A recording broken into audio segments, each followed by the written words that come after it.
Hello mga ka-road trip. Good morning, good afternoon, and good evening sa inyong lahat. Halika kayo, panoorin nyo itong lulutuin natin na kinamatisang baboy. So medyo kakaiba siya. Para rin siyang sinigang, diba? Pero ang kaibahan lang nito, kamatis ang gagawin natin pang asim at saka dagdagan natin ng konti kalamansi. So yun na kanina, pinakita natin yung mga ingredients natin. So ito na, magpapainit na tayo sa kawali ng mantika at igigisa na natin ang ating unang rekado na bawang. Ayan, ang bawang ay importante para bumango ang ating niluluto. So ito na, ilalagay na rin natin ang baboy, ang pinaka main ingredients natin sa kinamatisang baboy. Ito na. Dahan-dahan lang para hindi magtalsikan. Medyo masakit rin ang matalsikan ng mantika. So dahan-dahan lang rin ang paghalo kasi ito medyo masakit yan pagka tumalsik. Hinaan natin konti yung apoy, then yan na po, halo-haloin lang natin hanggang maluto siya. Yan, dagdagan natin ng paminta para pandagdag rin ng medyo may pagka-spicy, mas masarap.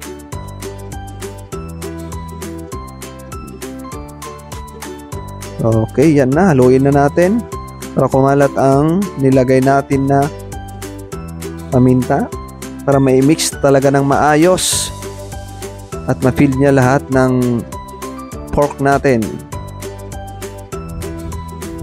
Ito na. Then, ito, dinagdagan ko po yan ng turmeric, yung luyang dilaw na pinowderize, kaya medyo may pagkadilaw na kulay niya, pampatanggal lansa at pampasarap din yan. And healthy pa yan mga ka-road trip. So, inilagay ko na yung sibuyas, then halo-haloin ulit natin. Ganyan naman talaga ang ginagawa natin lagi pag nagluluto tayo. And ito na yung isang ingredients natin na kinamatisang baboy. So ito na yung kamatis. Hindi ko yan nilagay lahat kasi may iniwan ako na konti para mamaya ilagay natin sa sabaw. So ito na yung kamatis na panggigisa natin dyan. I-mix na natin. So ito na, i-mix na natin ng maayos. Naluto na rin ang kamatis. So ayan na. Ayan na, nagpakulo na tayo ng tubig para may sabaw. Then nilagay ko na yung kamatis. And after that, ilalagay na natin yung baboy na ginisa natin, yung mga rekado kanina. Kung nakita nyo sa kawali na hinahalo-halo natin, ayan na po. Ilalagay ko na po sa kaserola na may sabaw. Ayan na po yung sabaw niyan. Mas maging malasa na to. And ito na, antayin lang natin siya na kumulo bago natin timplahan. Nahalian lang natin ng konti para mag-mix talaga yung nilagay natin ng ingredients niya. So ito na, ilalagay ko na yung isang ingredients natin, yung talong. Gulay natin na talong. So yan na. Yan po yung available na gulay natin. Talong, nakita nyo na yung kamatis, talong, baboy.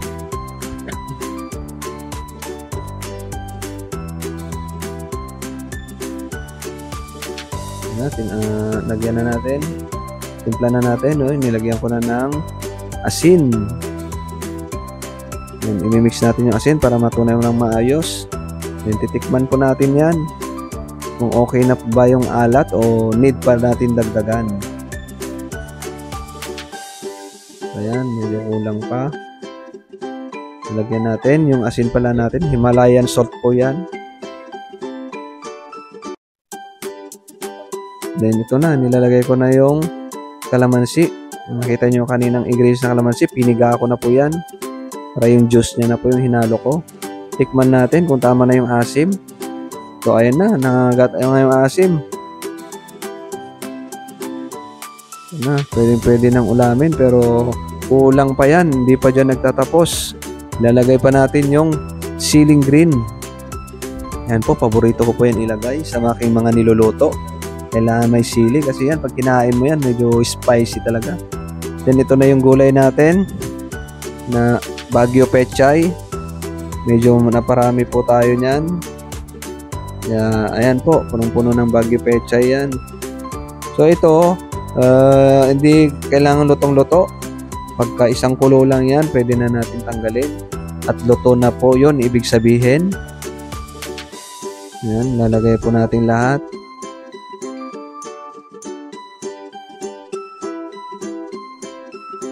So, ito na. Malapit na po yan, mga ka-road trip. At, nagugutom na rin. Yan, imimix na natin yan. Ating niluto.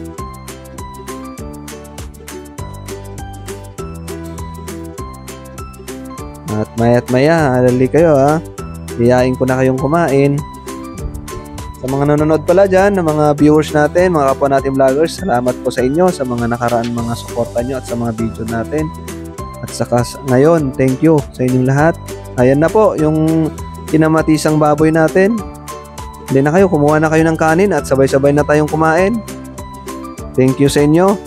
Hanggang sa uliting recipe.